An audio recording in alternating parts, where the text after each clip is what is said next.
Good morning, good people. I hope y'all can hear me. All right. I hope y'all can hear me. All right, here we go. It's Monday. This Monday. Let's get this week kicked off right. All right.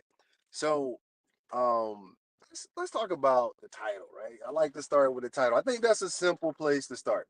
We can start there and then we build upon our little story that we got. All right. So I titled this one "Reminded Not Taught" because often people just need to be reminded. They don't really need to be taught. They know these things, but we learn so much stuff that at a point we tend to, either miss, not pay attention to, or be focused on something else. So we gotta move that focus back to just figure out or remember those things that we've already been taught.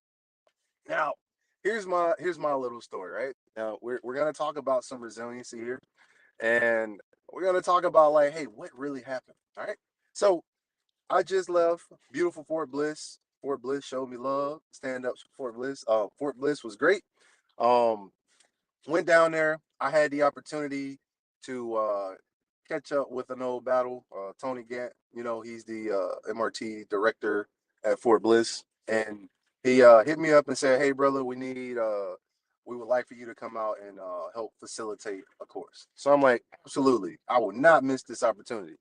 So I went down to Fort Bliss and we're facilitating the course. So I get there, and there's a whole host of things that happen along the way. Flights are jacked up. All right, we got hit with a snowstorm here in Fayetteville. It wasn't the outlook wasn't looking too good. It didn't look like I was gonna actually make it to Fort Bliss, but persevering through. We got a couple airports here. I can go up to Virginia. I can go to Raleigh. I can go to Charlotte. There's a couple of different options we got there. So we explored the options that we have because there's always options around us. Sometimes we just get stuck in a situation and we don't look at all the options around us and how we can exploit those options to do the things that we need to do, right? So finally, I get my flight done. It's good. Like it's the day of. They cancel my flight 10 minutes before I was supposed to the sign in and check in rather. And I get back home and I'm like, man. So I'm looking at these flights. So I say, hey, you know what? I can go to Raleigh. Look at Raleigh. Raleigh got plenty of flights. So go up to Raleigh, get on the plane, boom, we good to go. All right. So I get to Dallas, Fort Worth, right? And once I get to Dallas, we're stuck. All right. But it's no big deal. We're stuck there for a while. I get there a little too late. The rental car place is closed, so I can't get the rental car. So I'm like, hey, no big deal. No big deal. I'll take an Uber to Post in the morning, come back, get the car. So I do that. Now everything's back on track. We're good. Now I want to leave early because the class starts on Monday. So I want to get there Saturday. Look, I probably get there late Saturday, look at everything they got going on Sunday, do my recon so I know where I got to be at and they ain't trying to figure that stuff out in the morning, right? So I get there, get all of that done. Monday comes around. Class is awesome. I meet the team on Sunday. We have our little conversations and everything. Everything's great. Everything's great. Monday goes by, fantastic. Tuesday goes by, fantastic. Wednesday goes by, I have to have an emergency root canal, just like that, right? So I'm like, root canals aren't fun. They're not fun. So I have to have this emergency root canal. Um, and it was in a weird spot. It was in a tooth that had a crown on it already. And I'm sitting here and I'm saying, this is one heck of a time for this to happen. Well, I go to the doctor, the doctors at Fort Bliss, the dental doctors, they are amazing. They got me right in that dental sick call. I went down there. Another doctor opened up some space on his calendar. Dr. McDaniel, Major McDaniel, the dude's awesome. He opens up some space on his calendar. He gets me in. They do my root canal.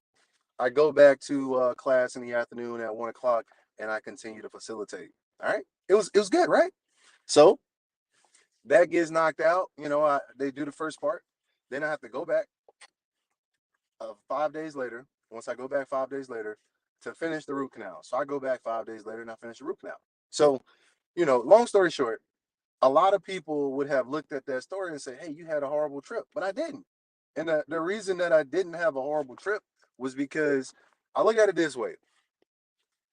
What if I was not able to get to dental and get my stuff taken care of? What if they didn't have the capacity to take care of it and I had to deal with the pain? What if, I wasn't in the military and I didn't have insurance to be able to go to the dentist and get my teeth taken care of. There's a lot of things, like there's a lot of things that went right. But if you choose to focus on the things that did not go right, you're gonna have a hard night life. It's gonna be a hard night life because every time that there is something bad happening, I guarantee you there was a whole host of good things that happened. But if we allow ourselves to focus in on those things that we consider to be bad, then we're going to have a hard night life. There's a skill in MRT called ATC. All right, ATC. And I know people like, oh, here we go, hunt the good stuff. No, no, no, that ain't what we're doing. But even though hunt the good stuff is a good tool, but in ATC, the model basically goes like this. There's three parts to it, right? First part is what we like to refer to as the activating event. All right. Now, the activating event can be anything. Alarm clock goes off. Somebody cut you off in traffic. Your favorite mug got moved. Somebody sat in your favorite chair. Any of these things can be an activating event. Activating event is just the facts. That's it. The facts. The car is blue. The door is red. Just the facts. What happened. Not no emotions. None of that other stuff. Then you got the second part. The second part is what we like to refer to as the heat of the moment thought. Now, this heat of the moment thought, this is what get people caught up because look, the activating event isn't what got you upset. It's not. Regardless of what you think, a thing happening is not what got you upset. What got you upset and all up in your feelings is what you thought about it. All right. Now, that heat of the moment thought is the thing that leads to the next part. Like that thought that you have, like you got cut off and you're like, oh, this guy right here is so and so and so, whatever, whatever. All right. That thought drove an emotion. And that takes us to the third part of ATC, which is consequences. Your consequences are going to be broken down into two different categories. It's kind of like, all right, I'm going to use a little fancy $5 word here. All right.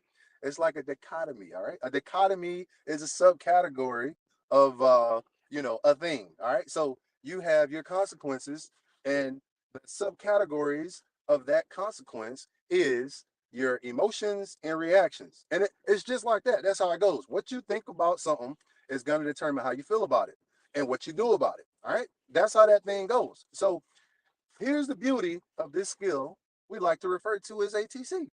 The beauty of it is this: if you gain control of your thoughts, you gain control of your emotions and reactions. I'm gonna say that one more time.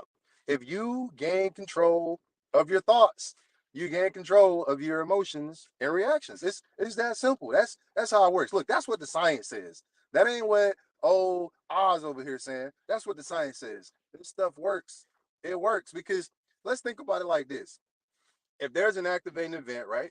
Okay, that triggers me to have a certain type of thought, and that thought, you know, drives my emotions and reactions, and this is a consequence, emotion and reaction that I don't like, and I want to change how I feel because I don't like feeling like that. Guess what I can do? I can go over here and say, hey, look, this is what we gonna do a little pre gaming, right? And I ain't talking about drinking. I'm talking about proactive ATC, right? Where you go over here and you say, hey, I know this type of event right here makes me have these type of thoughts, and these type of thoughts make me feel this way. So you can say, hey, the next time that I have this, that this event happens, this is what I'm going to think about it. All right, I'm going to give you a little example and I'm going to get off of here. I'm rolling up on 9 minutes. I used to have this beautiful, beautiful black Challenger. All right, it was an RT. This was back in the day before Challengers became cool and everybody started getting them. But I had this Challenger, right? Beautiful black. Had little flakes in it. When the sun hit that thing, woo, I tell you, you couldn't tell me nothing. I thought I was hot stuff. But either way, I got my little Challenger and I would take it and I would park it in the back of the parking lot so nobody can get next to it. I ain't got to worry about nobody hitting me. You know what always happens? Some genius would come and park next to me and they would ding my door. And then I would come outside. All right, then I would come outside and I see them ding the door. All right, when I see that they've dinged my door, that's the activating event. My immediate thought was these jokers don't care about nobody's stuff. They don't care about nobody's stuff. And then my immediate emotion was like, oh man, I'm just frustrated. I'm frustrated. I'm anxious. I'm just sitting here. And then now my reaction was, I'm pacing around. I got tired of feeling it. So I kept experiencing this, and then I finally sold the Challenger and I got me an F-250, right? So One day, I'm at Sam's, and I'm very careful when I open the door. This is a big truck. I open the door, and as I open the door, there's a car next to me. I go to get out, the wind blows, and the door hits the person's door. And immediately, I thought back to all those times that I got upset about somebody dinging my door. And from that point forward, I'm like, you know what? It could have been a mistake. So now, in the future, when I go outside, and if, I see my door dinged or whatever, instead of me experiencing those emotions that I don't want to experience, I just think to myself that, hey, that may have been a mistake. And now I don't have to experience the same emotions and reactions that I did before because I have changed that thought. That thought is no longer something that's going to make me experience an emotion or reaction, which is known as a consequence, that I don't like. It's not serving me. All right. So you can absolutely control your emotions by way of your thoughts. Absolutely. This is what the science says. Hey, look, I ain't the smartest guy in the room, but I tell you what, when I get some smart people around me and they teach me some stuff, I try to share it with everybody. All right. So hopefully that helps you in your week. All right. Hopefully it helps you in your week. Look at what's really going on. What's really going on? All right. Think about it. Like, slow down. Think about those thoughts and think about those emotions and reactions that you have. And then think to yourself, like, hey, is this actually serving me? And if it's not, guess what? There's something that you can do about it. There's something that you can do about it. You can absolutely change what you think and you can change how you feel based upon what you think. All right? Hey, there it is. It ain't my typical Monday message, but I wanted to get on here and talk about a little bit of MRT. I'm gonna send a couple shots out to the program right quick. Hey, look, we need level twos. That's right. If you are a level one and you want old Uncle Sam to pay for you to go TDY to these beautiful installations all over the world, Germany, Korea, Alaska, Italy, Sweden. I'm pretty sure they probably got some stuff in Australia too. All right. But if you want to travel the world and go out here and get paid TDY to do it and have fun while you do it, you should go to your local MRT resource center, your M2, your R2 center, and talk to the folks down there and see about going to level two to become a level two facilitator. All right. At level two, you will gain a deeper understanding of the skills. You will understand, you will be taught the science behind it. And then you could be, over here talking some stuff like old Oz about this great program we got that's called the Master Resiliency Program. The Army's very smart. They don't dump money into stuff that don't work. All right. With that being said, I'm gonna go ahead and throw my tagline at you, and I'm gonna get out of here. Hey, everybody, what's going on? Sergeant Major Breckenridge, I see you out there. Miss Mary, I see you out there. TPSGL in the house. Who else we got over here? Lona, I see you out there. What's going on? What's going on? Okay, so go ahead and throw this tagline at you. Look, you are important to me. That's right, you are important to me. Don't let anybody make you feel as if you are insignificant. If you do get into the inbox, we have people here to help you. The NCOPD Live team is here to help you. Let's talk about it. Is here to help you. Hey, look at that little symbol up there. Oh, wrong side of the. Look at that little symbol up there in the corner. That's right. And the Women's Intentional Podcast is here to help you.